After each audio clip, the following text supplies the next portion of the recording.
Certaines personnes, en entrant dans une pièce, n'entendent pas ce qui est dit, mais ce qui ne l'est pas.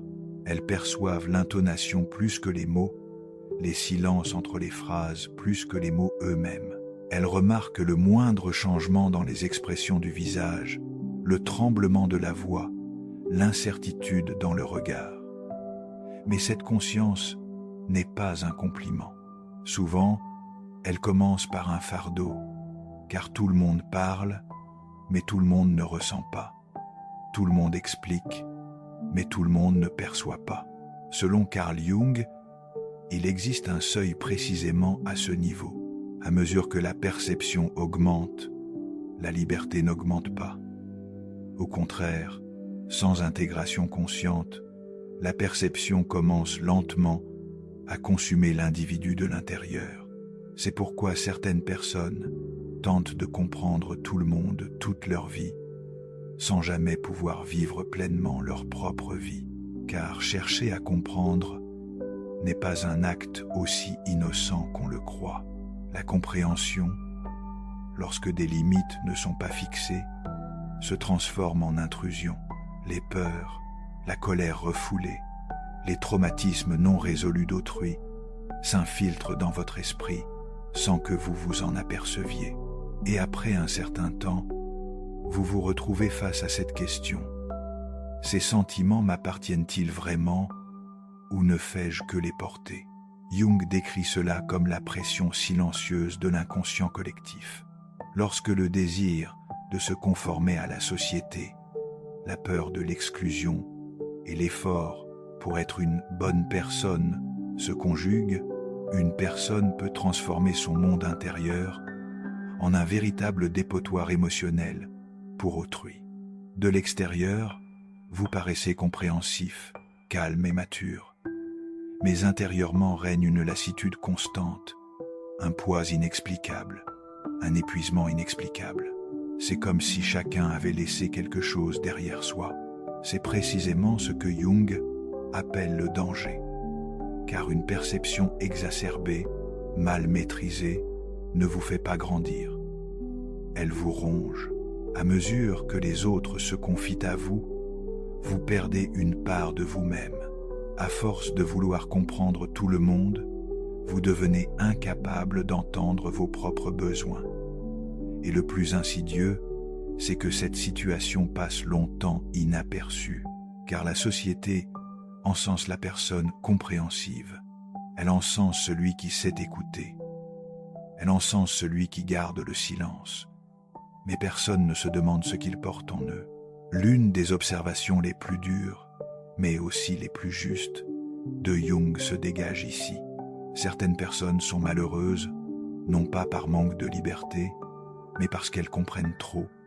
Car comprendre, ce n'est pas toujours créer du lien. Parfois, c'est simplement porter le fardeau. Et peut être, pour la première fois de votre vie, avez-vous besoin d'entendre cette phrase. Le jour où vous cessez de chercher à comprendre les autres, c'est votre esprit qui s'allège, non votre cœur. Ce n'est pas une pause, c'est un éveil. Car la liberté ne commence pas par la résolution des problèmes de chacun, elle commence par la capacité de choisir le fardeau que l'on portera. Et souvent, on ne se souvient plus quand ce fardeau a commencé. Était-ce dans l'enfance, dans la jeunesse, ou la première fois que quelqu'un a dit « Tu me comprends si bien », mais vous le sentez, les gens se confient à vous, leurs problèmes, leurs contradictions, leurs indécisions, même si vous ne les résolvez pas, vous les portez. Car, intuitivement, vous savez, si vous ne les soutenez pas, ils s'effondreront. À ce stade, la perception cesse d'être une compétence et devient une responsabilité. C'est là qu'intervient ce que Jung appelait l'ombre. Inconsciemment, les gens laissent dans votre conscience les aspects d'eux-mêmes qu'ils ne peuvent affronter. À mesure que vous progressez dans votre compréhension, ils s'allègent. Vous vous sentez plus lourd. Et personne ne s'en aperçoit, car ce processus est silencieux. Il ne crie pas, ne laisse aucune trace. Il est seulement ressenti comme une lassitude diffuse qui s'accumule en vous. Le plus dangereux est que, peu à peu, ce fardeau commence à vous appartenir. Le malheur des autres devient votre responsabilité. La confusion d'autrui semble un problème que vous devez résoudre, et votre propre voix intérieure s'éteint peu à peu. L'avertissement de Jung est clair. Celui qui remplit constamment sa conscience de l'inconscient des autres finit par oublier qui il est, car chaque tentative de compréhension est un peu plus un renoncement à soi-même. C'est pourquoi cette vidéo n'a pas pour but de blâmer les autres, mais de vous rappeler de vous retrouver. Car la liberté ne commence pas par une meilleure explication des choses. Elle commence au moment où vous réalisez que vous n'avez pas à tout expliquer. Pourquoi l'humanité s'efforce-t-elle constamment de comprendre? Pourquoi cherche-t-on à déchiffrer les sentiments, les pensées et les comportements d'autrui? Selon Carl Jung, il ne s'agit pas simplement de curiosité. Cela puise sa source dans un besoin psychologique bien plus profond. L'esprit humain se façonne au sein de l'inconscient collectif dès la naissance.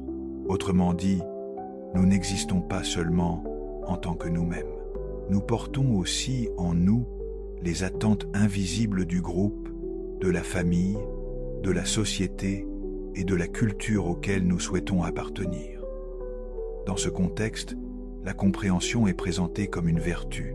Elle est enseignée comme un moyen de se conformer, d'éviter les conflits et d'être accepté. Dès notre plus jeune âge, nous grandissons avec des messages tels que « Sois empathique, comprends les autres et gère ». Cependant, Jung souligne que la compréhension n'est pas toujours un choix conscient. Souvent, c'est un mécanisme de défense, car celui qui cherche à comprendre espère ne pas être exclu. Il craint le rejet.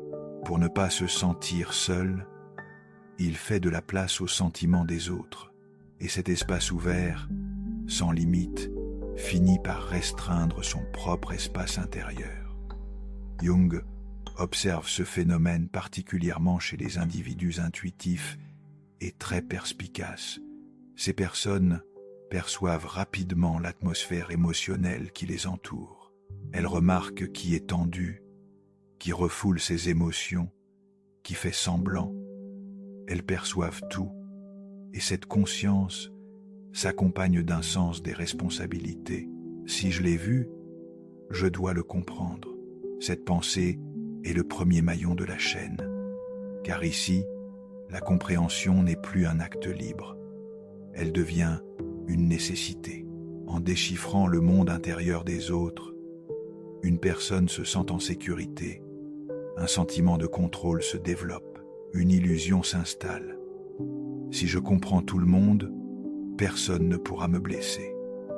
Or, selon Jung, c'est une grave erreur, car ce qui blesse une personne, ce n'est pas le chaos qu'elle ne comprend pas, mais l'excès qu'elle porte en elle. Une personne qui cherche constamment à comprendre finit par faire passer ses propres besoins après les siens. Elle refoule sa colère, repousse sa déception et brouille ses propres limites. La société qualifie cette personne de mature, mais Jung affirme que cette maturité peut être illusoire, car la véritable maturité ne consiste pas à absorber toutes les émotions.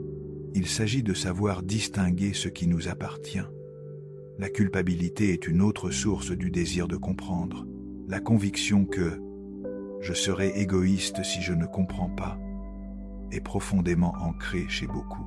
Par conséquent, les individus consacrent leur énergie mentale à la complexité d'autrui. Jung décrit cela comme un contrat inconscient. Ne me quitte pas et je te comprendrai. Mais le prix de ce contrat est élevé, car, avec le temps, l'individu lie son identité à ce rôle. Être celui qui comprend, qui arrange les choses et qui apaise devient sa raison d'être. Et lorsque ce rôle est ébranlé, un grand vide se crée. Le point essentiel est le suivant. La plupart des gens cherchent à comprendre les autres non pas pour les comprendre véritablement, mais pour se protéger. Et lorsque cet effort passe inaperçu, il devient l'ennemi le plus silencieux de la liberté. Un autre élément que Jung souligne particulièrement à ce sujet est la peur. La personne qui tente de comprendre agit souvent sous l'effet d'une anxiété inconsciente, la peur de perdre le contrôle. Lorsque le comportement humain devient imprévisible, un sentiment de menace surgit. Par conséquent, l'individu tente de réduire l'incertitude en essayant de décrypter l'autre. Il a l'impression que le danger disparaîtra s'il trouve une explication à chaque comportement. Or, selon Jung, il ne s'agit que d'une illusion, car l'âme humaine n'est pas mathématique. Toutes les émotions ne peuvent être déchiffrées, tous les comportements ne peuvent être intégrés à un cadre logique. Celui qui cherche constamment à comprendre, au lieu d'accepter cette incertitude, se condamne à un état d'hypervigilance auto-infligée. Et avec le temps, cette hypervigilance devient une composante de sa personnalité. Il oublie d'exister, tout simplement. Écouter, ressentir, interpréter, tout devient automatique. Jung décrit cela comme la surexpansion de la conscience. Lorsque la conscience est saturée d'informations, l'équilibre intérieur est perturbé. L'individu paraît sensible au monde extérieur, mais se détache progressivement de son monde intérieur. C'est pourquoi chercher constamment à comprendre autrui n'est pas une vertu. C'est une habitude insidieuse qui, si on n'y prend pas garde, éloigne l'individu de son centre. Une perception aiguisée semble, vue de l'extérieur, un avantage, alors que la plupart des gens ne perçoivent les événements qu'en surface. Vous en percevez la profondeur, vous ressentez l'intention derrière les mots, l'hésitation dans un regard, la tension dans le silence. Mais selon Carl Jung, c'est précisément là que réside un prix caché. Car plus la perception s'accroît, plus le contenu auquel l'esprit est exposé s'étend. Et ce contenu n'est pas seulement de l'information. Il s'agit d'émotions, de conflits, de désirs refoulés, de peurs non résolues. Une personne dotée d'une perception aiguisée se transforme inconsciemment en une sorte de récepteur psychologique. Chaque vague émotionnelle circulant dans son environnement la frappe en premier. Jung décrit cela comme un affaiblissement des filtres de la conscience. Lorsque ces filtres s'affaiblissent, il devient difficile de distinguer ce qui nous appartient de ce qui vient des autres. Au départ, cela procure un sentiment de supériorité. La pensée « je vois, je comprends » s'installe insidieusement en elle. Cependant, avec le temps, ce sentiment de supériorité devient un lourd fardeau, car l'esprit humain n'est pas illimité. Il ne peut pas tout contenir à la fois. Les émotions refoulées, les conflits non résolus et les vérités évitées lors de la confrontation s'accumulent dans le monde intérieur d'une personne à la perception exacerbée. Cette accumulation se compose souvent de problèmes étrangers à sa propre vie.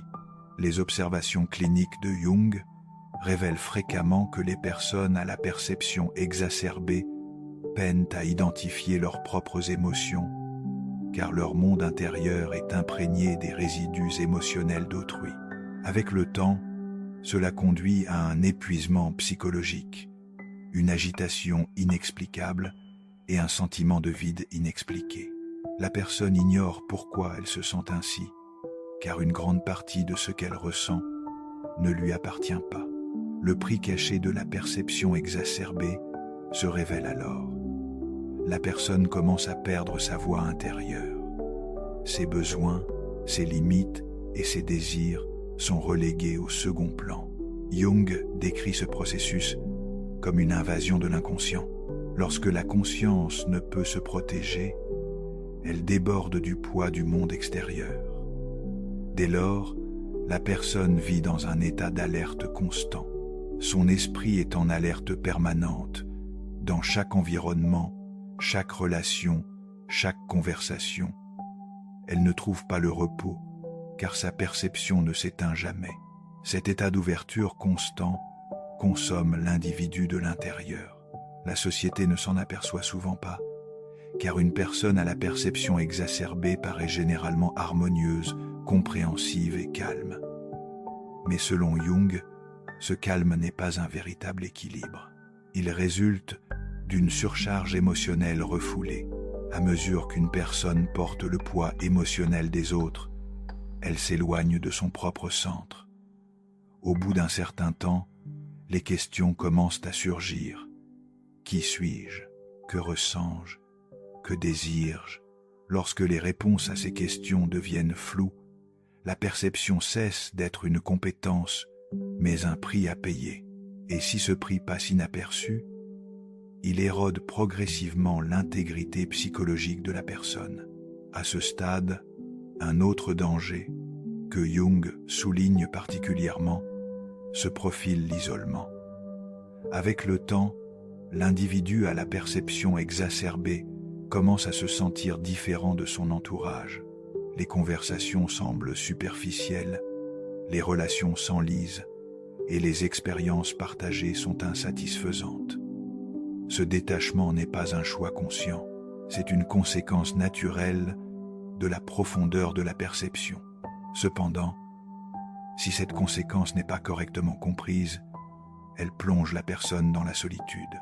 À mesure qu'elle s'isole, le fardeau s'alourdit, car la perception s'épuise non pas lorsqu'elle n'est pas partagée, mais lorsqu'elle n'est pas encadrée. Selon Jung, il ne s'agit pas ici de réprimer la perception, mais de la structurer. Autrement, la conscience, au lieu de développer l'individu, le consume silencieusement. Et cette consommation se fait généralement de manière insidieuse. Il n'y a ni effondrement majeur, ni crise manifeste. Tout se déroule lentement, par petites interruptions du quotidien. La personne réalise qu'elle ne ressent plus la même excitation. La distance s'accroît dans les relations. Les émotions s'estompent. Jung explique cela comme un mauvais usage de l'énergie spirituelle. L'énergie ne se dirige pas vers le processus d'individuation de la personne, mais vers les mondes intérieurs non résolus d'autrui. C'est le prix caché de la perception exacerbée. La personne ne réalise pas qu'elle se perd d'elle-même en portant les autres. On n'élimine pas les aspects de soi-même qu'on ne peut affronter. On les ignore tout simplement. C'est précisément ce que Carl Jung appelait l'ombre, colère refoulée, jalousie inavouée, peur niée, désir inavoué. Rien de tout cela ne disparaît. Tout est simplement refoulé dans l'inconscient, et l'inconscient a horreur du vide. L'ombre trouve toujours un exutoire. Selon Jung, cet exutoire se fait souvent par l'intermédiaire d'autrui. Inconsciemment, on projette vers l'extérieur les ténèbres que l'on ne peut supporter en soi.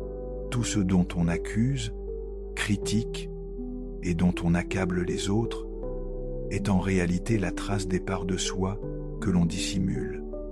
C'est là qu'intervient l'individu très perspicace, car il perçoit ses reflets.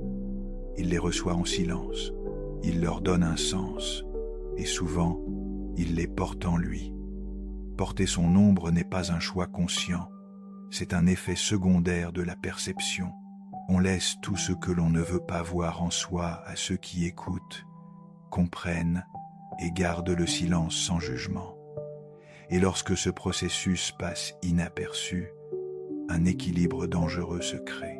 Celui qui se libère de son ombre s'allège, celui qui reçoit l'ombre s'alourdit.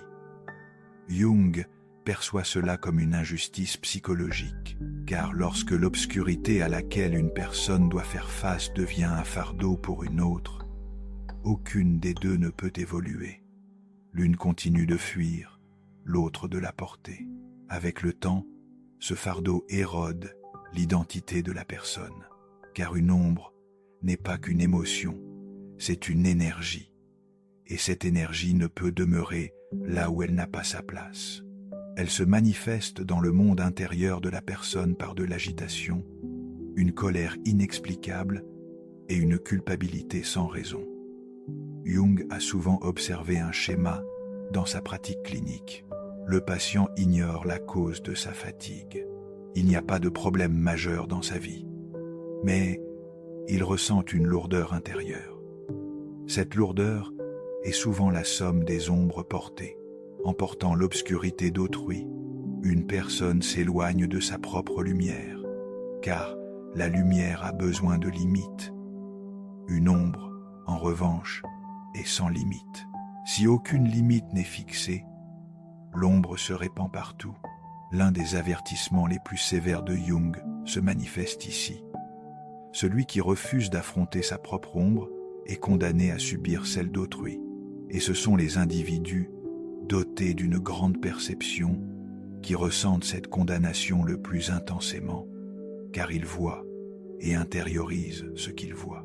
Or, voir ne signifie pas toujours porter son ombre, mais lorsque cette distinction n'est pas faite, la perception cesse d'être un don, elle devient un fardeau.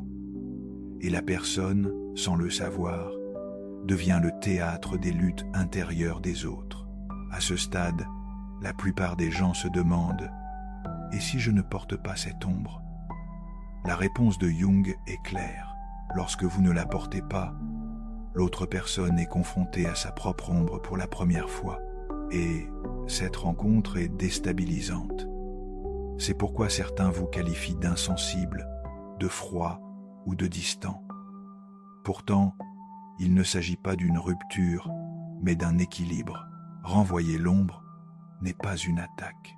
C'est laisser la responsabilité là où elle doit être. Selon Jung, l'individuation commence précisément à ce moment-là. Quand une personne cesse de porter le fardeau des ténèbres d'autrui, elle commence à instaurer son propre ordre intérieur. Et cette décision se prend généralement en silence, sans grande déclaration ni confrontation brutale. La personne s'arrête, tout simplement. Elle explique moins, résout moins de problèmes et s'allège de son fardeau. Et, chose intéressante, une force émerge de ce silence. Ce que Jung appelait la force silencieuse naît de là. La personne libérée de l'ombre s'allège.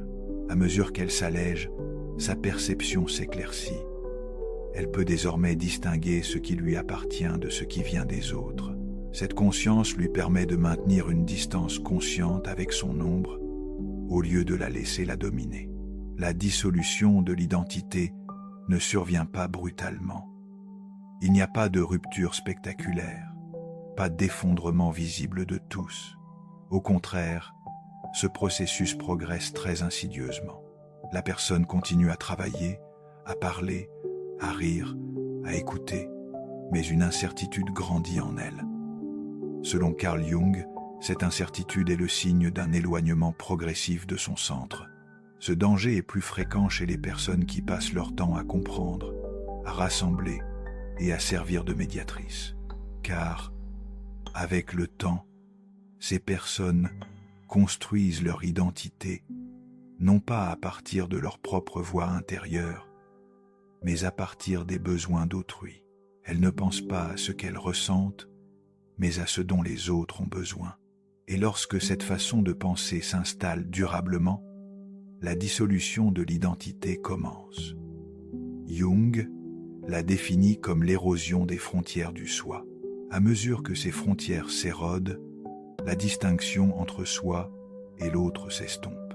La personne devient incapable de distinguer ses propres émotions. Un jour, elle éprouve de la culpabilité sans raison apparente. Le lendemain, une colère inexplicable. Mais la source de ces émotions reste obscure parce que la plupart de ces identités s'infiltrent à travers le monde intérieur d'autrui. C'est là l'aspect le plus dangereux de la dissolution de l'identité. La personne ne réalise pas qu'elle s'est perdue, car elle reste fonctionnelle. Elle est encore bonne, elle est encore compréhensive. L'avertissement de Jung se fait plus sévère. Plus une personne vit pour les autres, plus son lien avec elle-même s'affaiblit.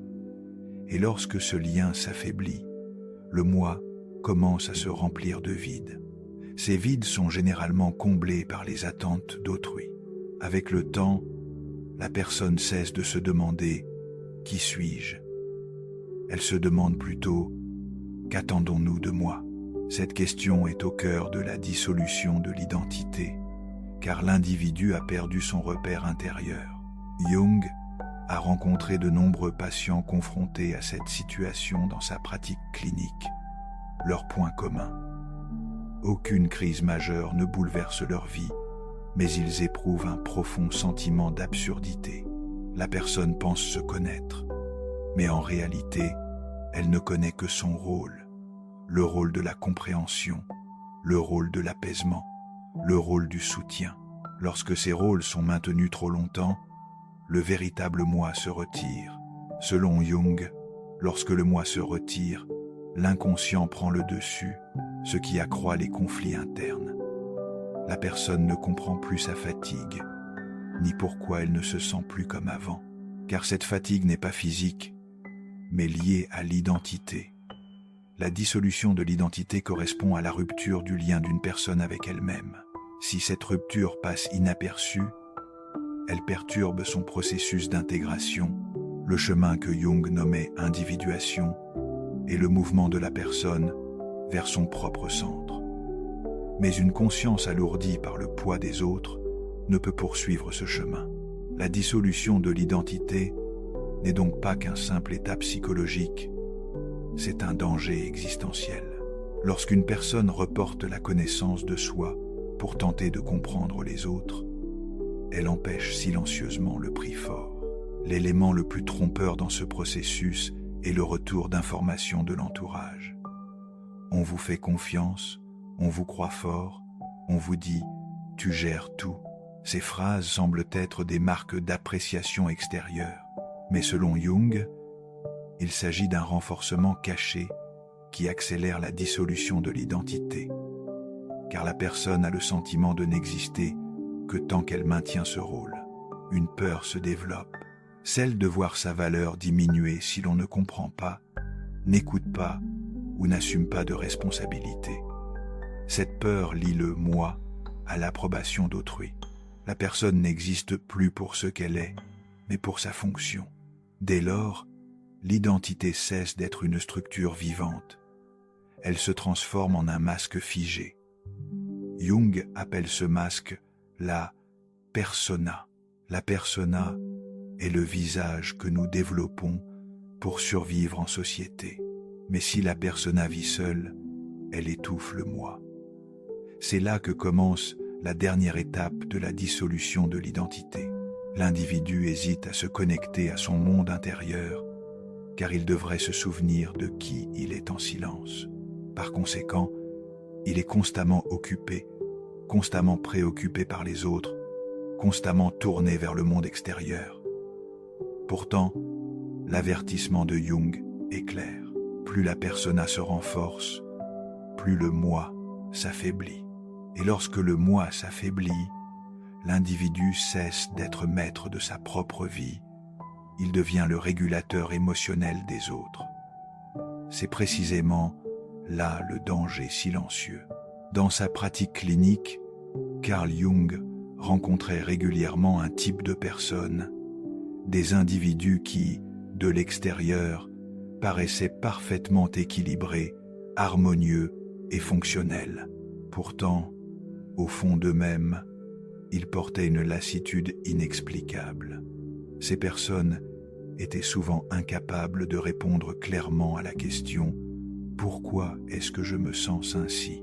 Elles n'avaient pas vécu de traumatisme majeur, elles n'avaient subi aucune perte importante, aucune crise marquante, ni aucun effondrement visible. Pourtant, un profond malaise les habitait.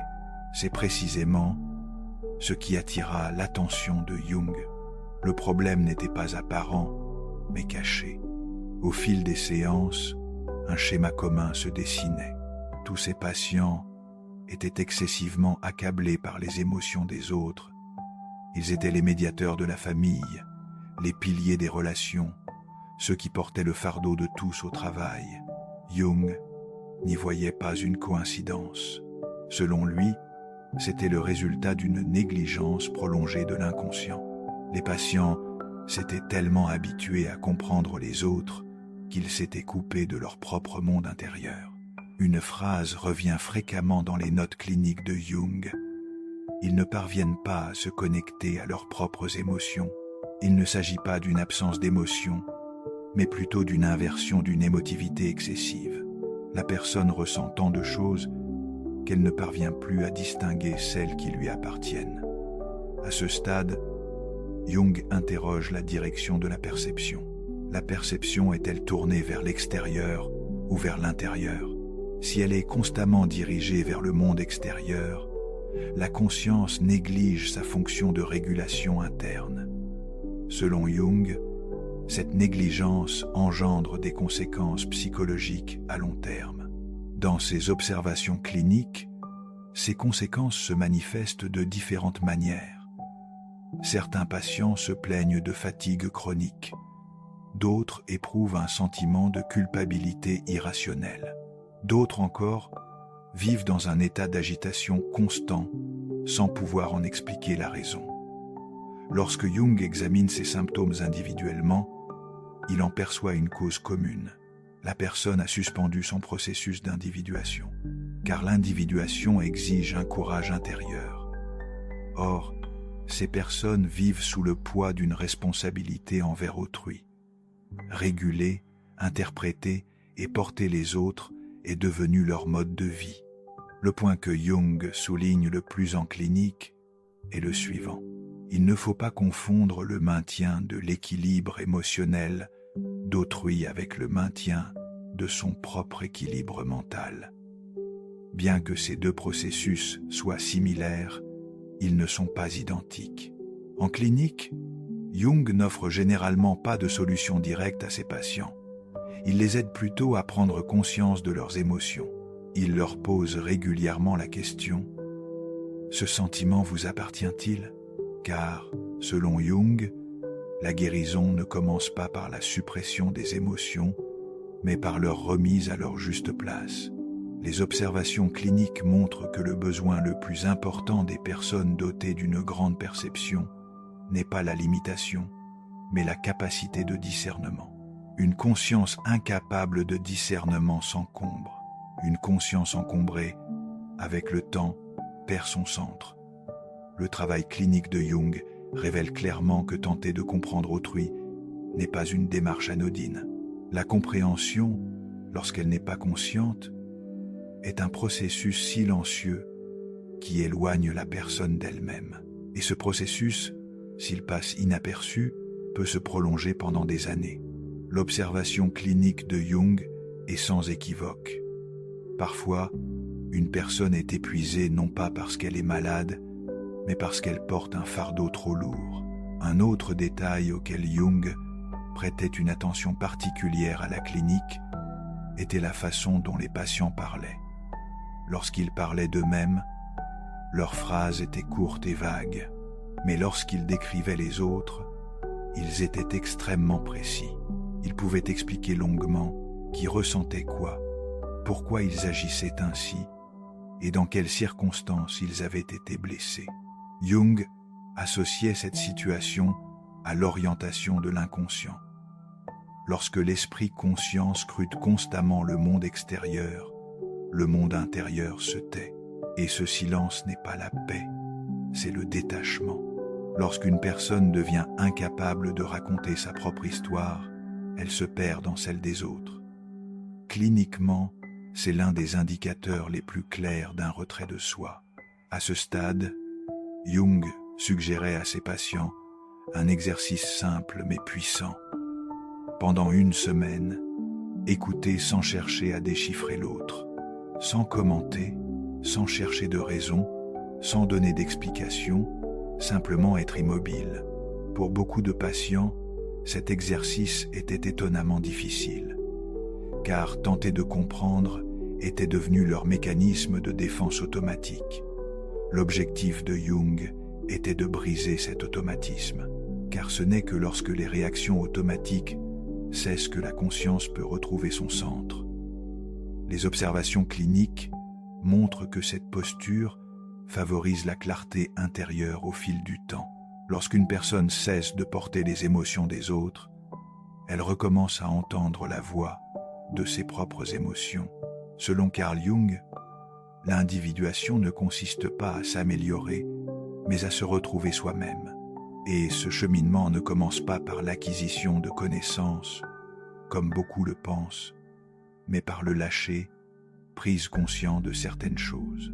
Parmi celles-ci, la volonté de comprendre autrui est primordiale, car une personne qui cherche constamment à comprendre les autres s'éloigne inconsciemment de son propre centre. Jung insiste particulièrement sur ce point lorsqu'il décrit le processus d'individuation. Plus une personne reste longtemps plongée dans le monde intérieur des autres, plus elle tarde à atteindre le sien. L'individuation exige donc le courage de se détacher, le courage de cesser de vouloir comprendre tout le monde, de chercher une explication à chaque action, d'accepter chaque émotion. Ce lâcher-prise est souvent mal compris. Il est perçu comme de la froideur, voire de l'égoïsme. Or, selon Jung, il s'agit du réflexe d'autoconservation du moi, car l'individuation requiert des limites. Si une personne ne sait pas où s'arrêter, elle ne peut savoir qui elle est. Renoncer à la compréhension ne signifie pas renoncer à l'empathie. Il s'agit de replacer l'empathie dans un contexte conscient. La distinction de Jung est claire. Comprendre et intérioriser ne sont pas synonymes. Pourtant, les personnes très perspicaces confondent souvent les deux. Lorsqu'elles perçoivent les émotions d'autrui, elles pensent devoir les intérioriser. Or, l'individuation intervient précisément à ce stade. Lorsqu'une personne commence à se poser la question « Cela m'appartient-il ?», elle s'est déjà engagée sur le chemin de l'individuation. Cette question paraît simple, mais son impact est profond, car elle déplace la conscience du monde extérieur vers le monde intérieur. Selon Jung, l'étape la plus difficile du processus d'individuation est la confrontation à la culpabilité. Celui qui renonce à comprendre éprouve d'abord un sentiment de culpabilité, comme s'il avait négligé un devoir, comme s'il avait abandonné quelqu'un en cours de route.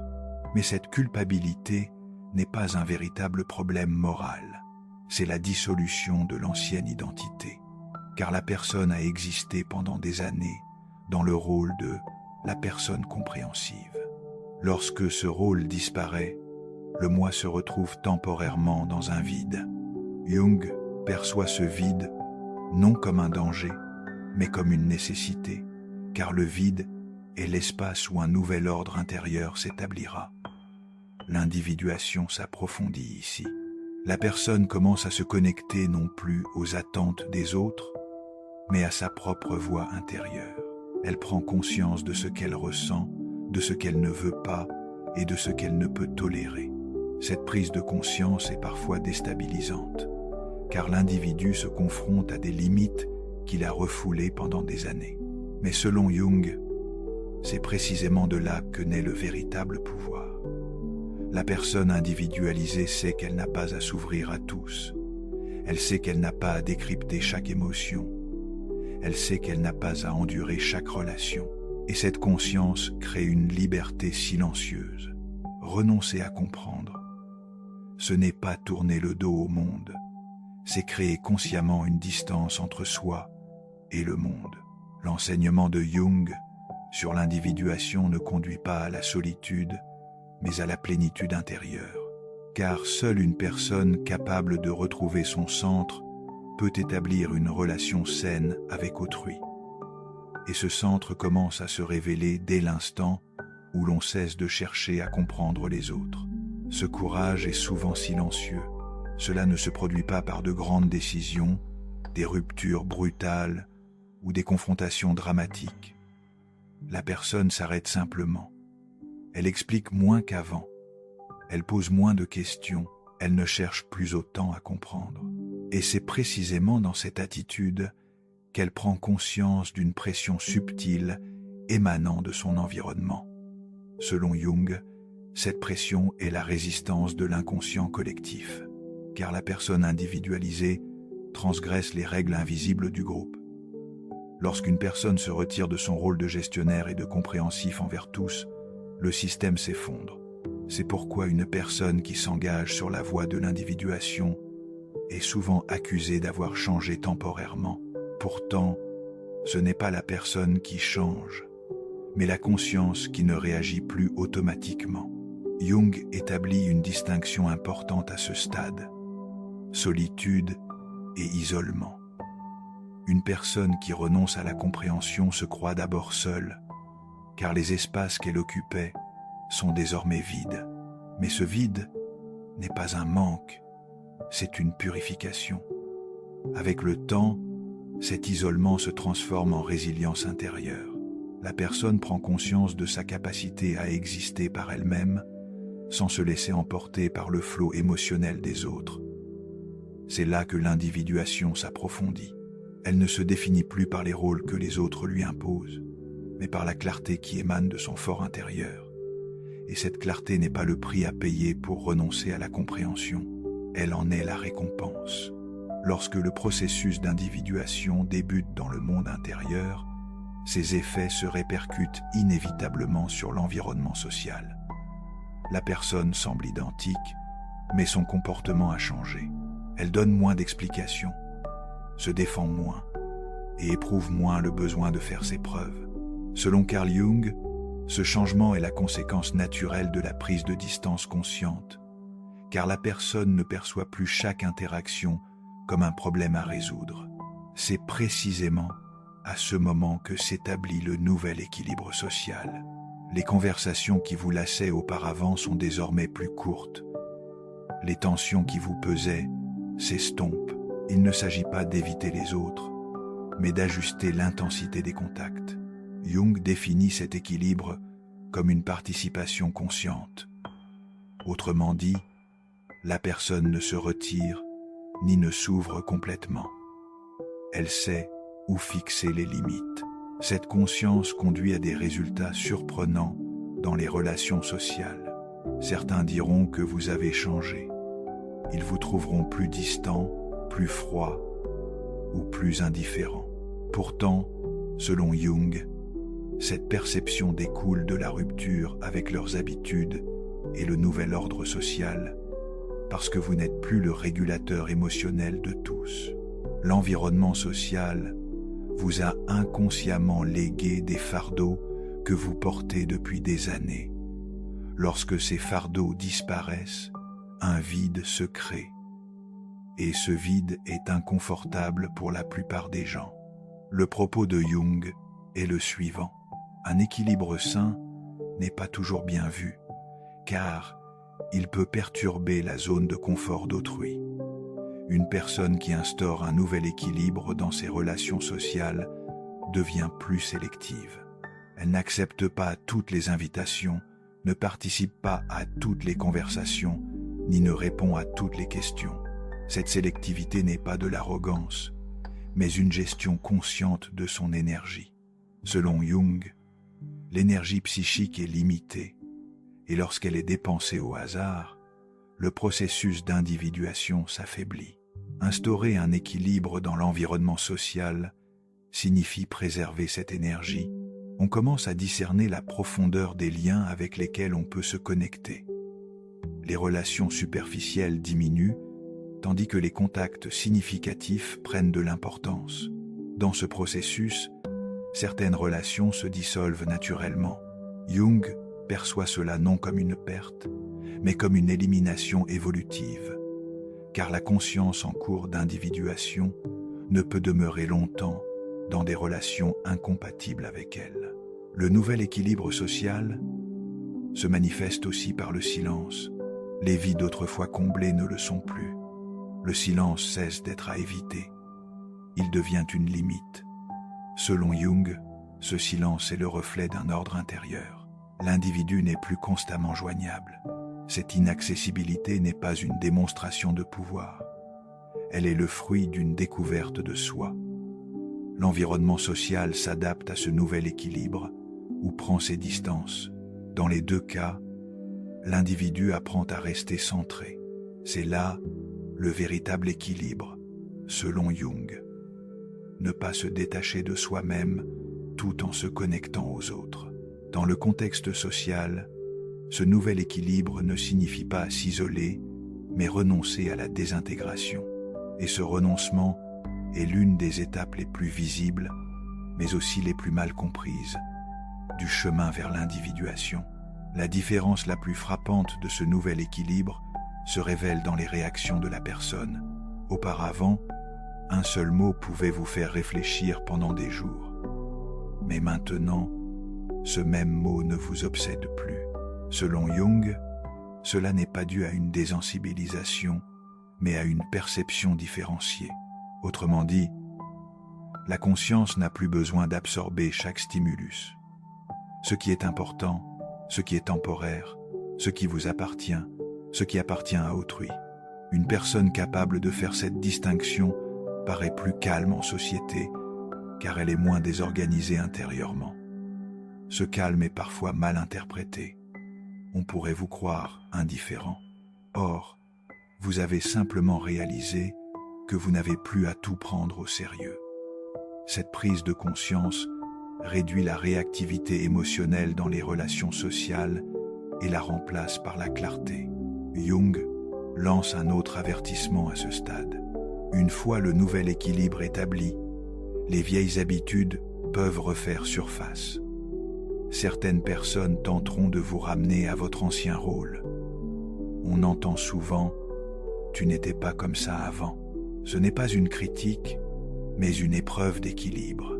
Selon Jung, une personne sur le chemin de l'individuation doit affronter ces épreuves avec calme, ni en se défendant, ni en se repliant sur elle-même, mais simplement en restant immobile. Car le véritable équilibre, c'est de ne pas avoir besoin de se justifier. Dans le contexte social, ce nouvel équilibre se pérennise. L'individu n'agit plus en fonction des attentes d'autrui, mais selon son propre rythme intérieur.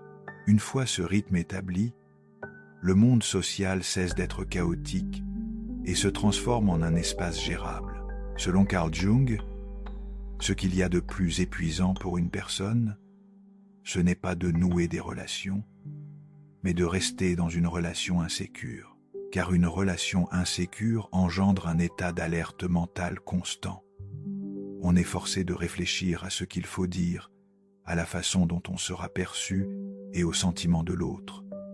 Avec le temps, cette réflexion devient automatique et la relation cesse d'être un lien profond pour se transformer en un exercice d'équilibriste. Jung conçoit les relations sécurisantes non comme un idéal romantique, mais comme une nécessité psychologique. Dans une relation sécurisante, on n'a pas à se justifier. C'est un lien qui ne requiert pas d'efforts constants pour être compris, qui n'exige pas de se défendre et qui n'impose pas de rôle. Car si l'on passe son temps à se justifier dans une relation, il y a de la tension et non de la connexion. Les observations cliniques de Jung montrent que les personnes dotées d'une grande perspicacité sont souvent attirées par les relations insécures. La raison est simple. Ces personnes perçoivent rapidement les vides émotionnels de l'autre et ont tendance à combler ce qu'elles perçoivent. L'autre est silencieux, elles prennent la parole. L'autre est en difficulté, elles le réconfortent. Mais selon Jung, cette dynamique ne crée pas un lien sécurisant. Au contraire, elle engendre un fardeau unilatéral. Le critère d'une relation sécurisante apparaît alors clairement. Les deux partenaires peuvent-ils assumer leur propre charge émotionnelle? Si la réponse est non, la relation devient épuisante pour l'un des deux au fil du temps. Jung explique que dans une relation sécurisante, les limites sont claires mais non rigides. Une limite n'est pas un mur, c'est un repère. Lorsqu'une personne sait où elle se situe, elle perçoit l'autre avec clarté. Dans les relations insécures, les limites sont floues. On ne sait plus qui est contrarié par quoi, ni qui assume quelle responsabilité. Cette ambiguïté accroît le trouble intérieur chez les personnes à la perception exacerbée. Selon Jung, une relation sécurisante laisse également place au silence. Tous les vides ne sont pas comblés. Toutes les émotions ne sont pas résolues instantanément. Cet espace permet à chacun de rester en contact avec soi-même. Si le silence est immédiatement perçu comme un problème dans une relation, il y a dépendance et non-confiance. Jung lance un avertissement important à ce sujet. Il ne faut pas confondre dépendance et intensité.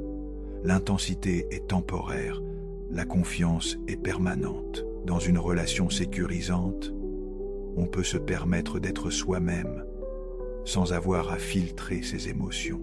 Mais cette ouverture ne signifie pas se charger de la responsabilité de l'autre. Chacun est responsable de ses propres émotions. Selon Jung, si ce sentiment d'appropriation est absent, la relation n'évolue pas. Elle ne fait que persister.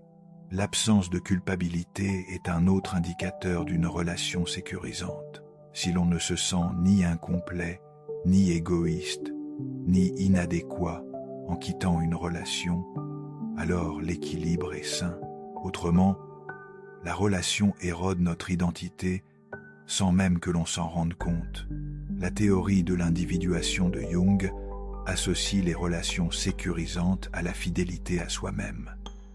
On ne peut tisser des liens sécurisants que si l'on reste en contact avec soi-même.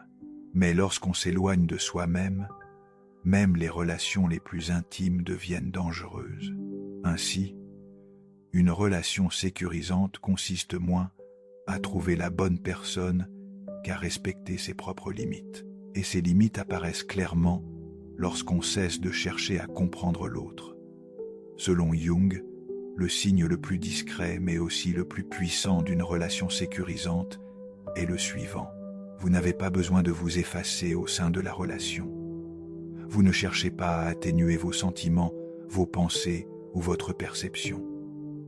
Vous n'avez pas besoin d'émousser votre regard. Au contraire, vous pouvez rester vous-même.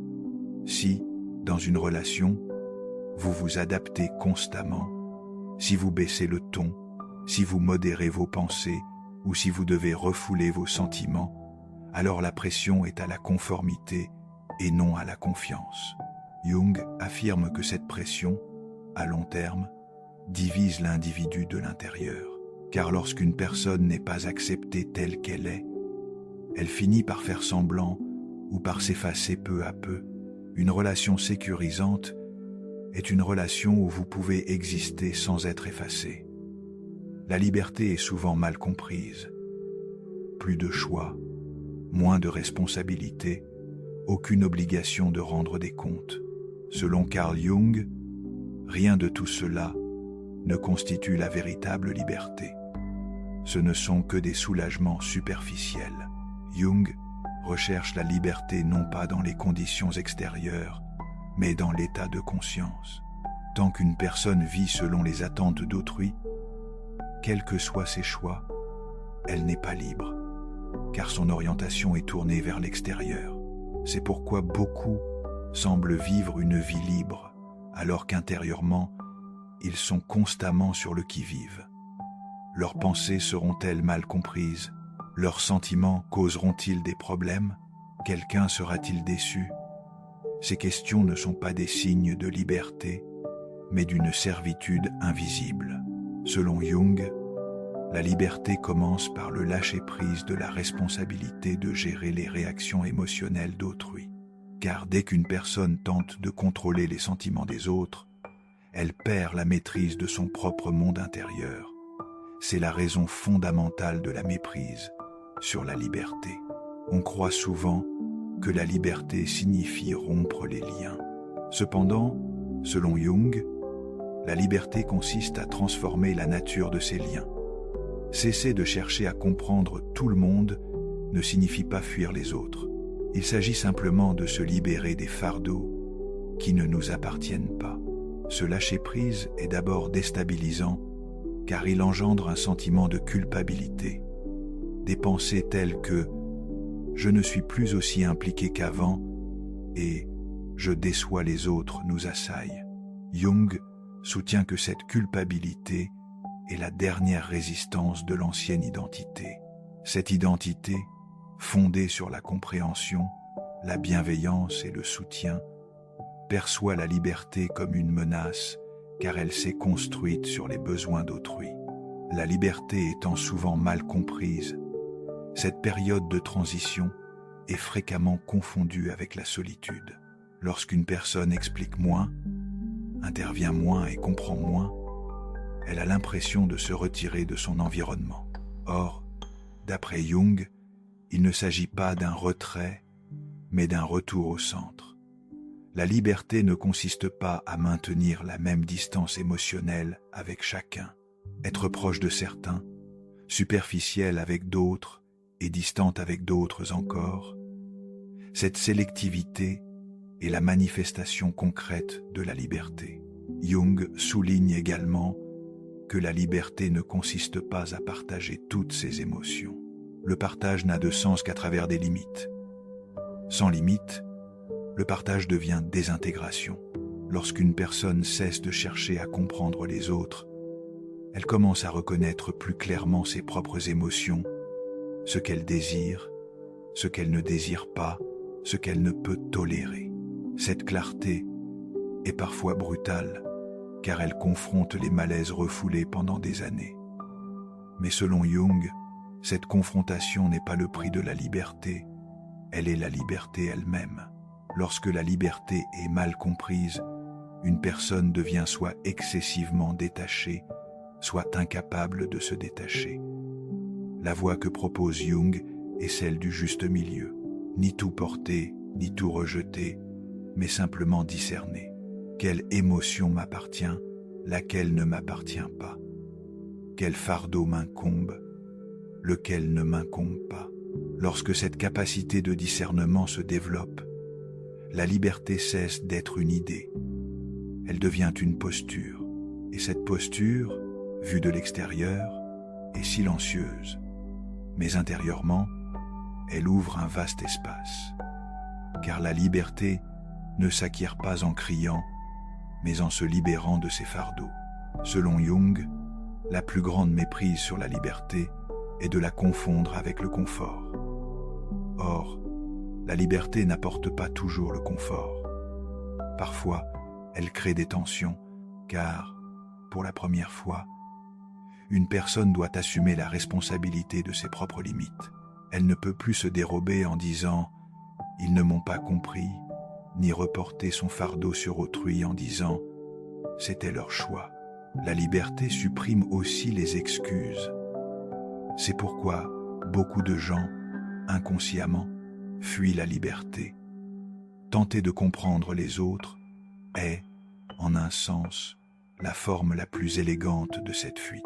Car, préoccupé par les sentiments d'autrui, on n'a pas à affronter son propre vide intérieur. Jung décrit cela comme le report de la liberté. On ne peut être libre que si l'on ose se retrouver seul avec soi-même. Et lorsque la liberté commence enfin à se faire sentir, elle arrive tout doucement. Ce n'est pas une explosion d'euphorie, ni un soulagement soudain. C'est plutôt comme si le tumulte de l'esprit s'apaisait. Le besoin constant de se justifier disparaît. L'obligation de tout comprendre s'estompe. Selon Jung, ce calme est le signe d'une conscience bien positionnée. On ne vit plus dans le monde intérieur d'autrui, on se tient en son propre centre. C'est la forme la plus pure de liberté. Elle n'est ni ostentatoire, ni proclamée, ni défendue. Elle est simplement vécue. Et cette vie devient possible dès l'instant où l'on cesse de chercher à comprendre les autres. Le tournant n'est pas spectaculaire. Il n'y a pas d'illumination soudaine, de rupture brutale, ni d'instant unique qui remet tout en ordre comme on pourrait s'y attendre. Selon Carl Jung, la véritable transformation ne commence pas par un tumulte, mais par un subtil changement intérieur. On se réveille un matin et l'on réalise qu'on ne cherche plus à tout comprendre autant qu'avant. Ce n'est pas une décision consciente, mais plutôt une attitude naturelle qui fait suite à une lassitude intérieure.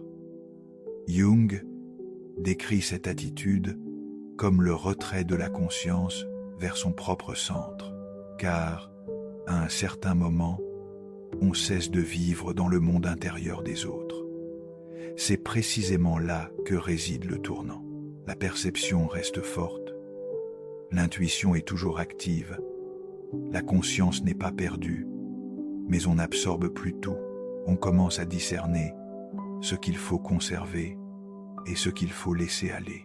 Ce discernement est le seuil le plus crucial du processus d'individuation, car ici, la perception cesse d'être un fardeau et devient un outil. Pour reprendre les mots de Jung, la conscience ne sert plus, elle devient maîtresse.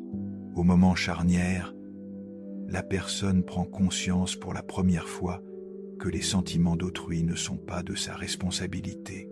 Cette prise de conscience est d'abord brutale, car il devient évident que le fardeau porté pendant des années a façonné son identité. L'individu se retrouve alors confronté à la question « Si je ne porte plus ce fardeau, qui suis-je » Selon Jung, cette question est une étape inévitable de la transformation. Car sans dissoudre l'ancien moi, un nouvel équilibre ne peut être atteint. Au moment de la transformation, la culpabilité réapparaît, mais moins intense. La personne ressent de la culpabilité sans pour autant y céder, signe que sa conscience se renforce. Jung définit ce stade comme le développement de la capacité à ne pas s'identifier à ses émotions. Autrement dit, on peut observer ce que l'on ressent sans s'y soumettre. Une fois cette capacité acquise, les relations commencent elles aussi à se transformer. Certaines personnes prennent leur distance discrètement, d'autres testent vos limites, tandis que d'autres encore s'adaptent à votre nouvelle personnalité. Selon Jung, aucune de ces réactions n'est fortuite. Le moment de la transformation est celui où les anciens contrats avec l'environnement prennent fin. La personne n'est plus accessible à tous. Ils ne sont pas disposés à ressentir toutes les émotions. Et cette sélectivité n'isole pas la personne, elle clarifie les choses. Le signe le plus évident de ce point de transformation est le calme intérieur. La vie semble identique de l'extérieur, mais un grand espace s'est ouvert en soi. L'esprit est moins agité qu'auparavant. Le besoin constant d'analyser, d'expliquer et de comprendre les choses s'atténue. Selon Jung, c'est le retour de l'énergie spirituelle à sa juste place. L'énergie ne se dirige plus vers les problèmes non résolus des autres, mais vers sa propre intégration. À ce stade, l'individu entre en contact avec lui-même pour la première fois. Il ne sait peut-être pas ce qu'il veut, mais il sait clairement ce qu'il ne veut pas. Cette clarté est le fondement de la transformation, car, selon Jung, l'individuation ne consiste pas à tout savoir, mais à rester fidèle à soi-même. Le point de transformation commence le jour où l'on cesse d'essayer de comprendre les autres. Mais ce jour n'est pas inscrit sur un calendrier. Il arrive avec une évolution silencieuse de la conscience en soi. Et une fois qu'il est arrivé, il n'y a pas de retour en arrière. À ce stade, Jung insiste particulièrement sur un autre point. Une personne ayant atteint le point de transformation ne ressent plus le besoin de se justifier autant qu'auparavant. Elle ne se sent plus obligée de décrire ce qu'elle vit, de se défendre ou de justifier ses décisions, car la conscience ne dépend plus d'une validation extérieure. Ce silence est souvent mal compris. Alors que l'on attend une explication, on choisit de se taire.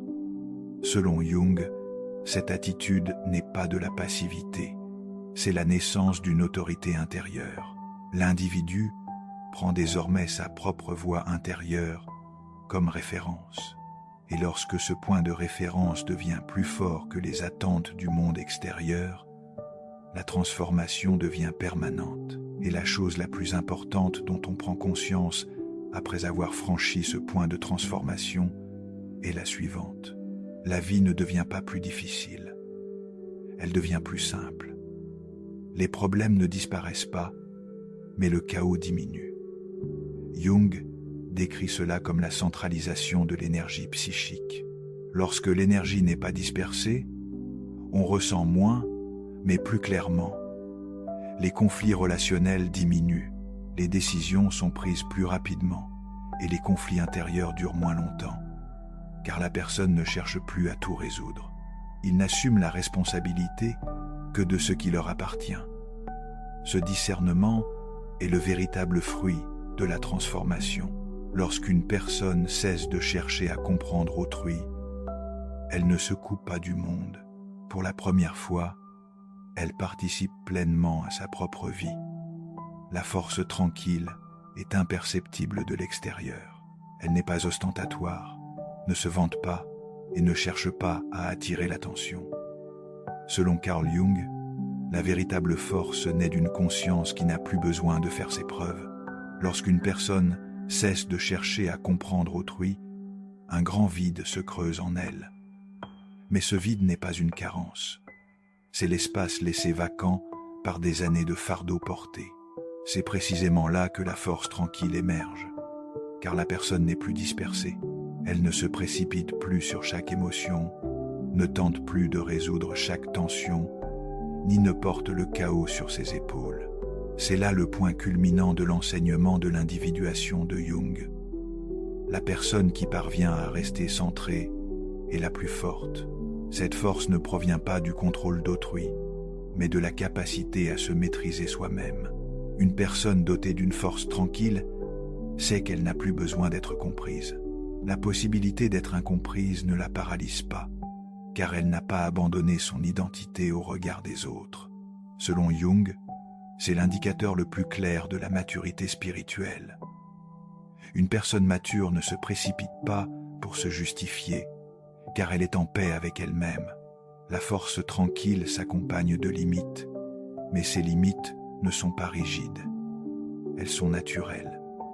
La personne sait désormais intuitivement ce qu'il faut accepter et ce qu'il faut refuser. Cette intuition est le retour à l'intérieur d'une perception longtemps orientée vers le monde extérieur. Jung décrit cela comme le retour de la conscience à son essence. La conscience qui retrouve son essence trouve la paix, mais cette paix n'est pas une stagnation. Au contraire, elle est extrêmement vivante, car l'énergie est désormais concentrée au bon endroit. La force tranquille transforme également les relations.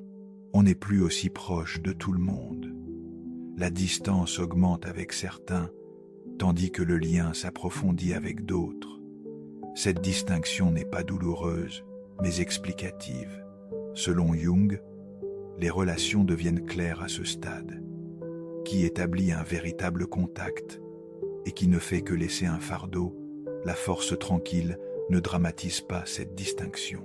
Elle voit, tout simplement, et elle agit en fonction de ce qu'elle voit. Elle ne cherche plus à sauver qui que ce soit.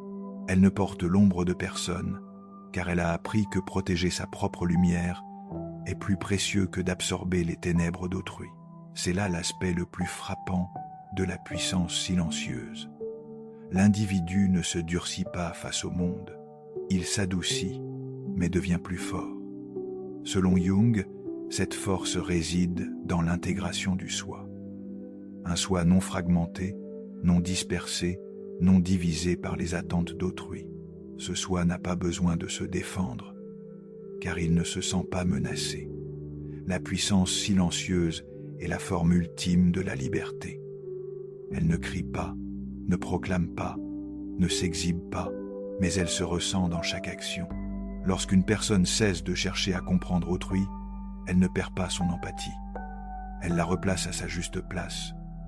Elle choisit de comprendre, mais refuse de porter le fardeau. Elle écoute, mais ne s'encombre pas. Elle voit, mais ne l'intériorise pas. Le message de Jung est ici complet. Le pouvoir ne réside pas dans la quantité, mais dans le lâcher-prise. Et ce lâcher-prise n'est pas une faiblesse, c'est la force la plus profonde. Si cette force silencieuse vous semble familière, ce n'est pas un hasard, car cette force réside en chacun de nous, mais seuls ceux qui l'invoquent peuvent y accéder. Pour celui qui a atteint cette force silencieuse, la vie n'est plus un champ de bataille. Il y a des difficultés, certes, mais plus de combats. Selon Jung, c'est le signe que le conflit intérieur est en grande partie apaisé.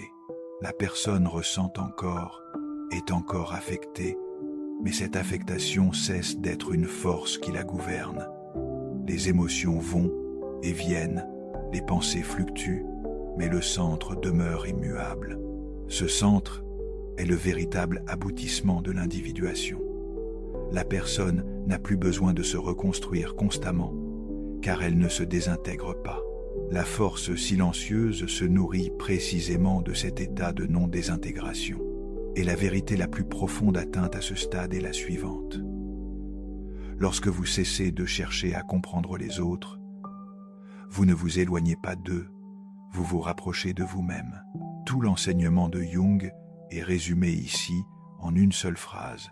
Celui qui se rapproche d'elle-même se rapproche aussi des autres avec plus d'authenticité, sans prétention, sans jouer les sauveurs, sans peser sur autrui.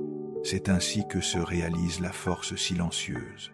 Elle ne se poursuit pas comme un but, ni ne se porte comme un titre. Elle est ce qui demeure lorsqu'on se libère du superflu. Et ce qui demeure est toujours ce qu'il y a de plus authentique. Ceci conclut notre vidéo. Pour plus de contenu, abonnez-vous à notre chaîne. Merci.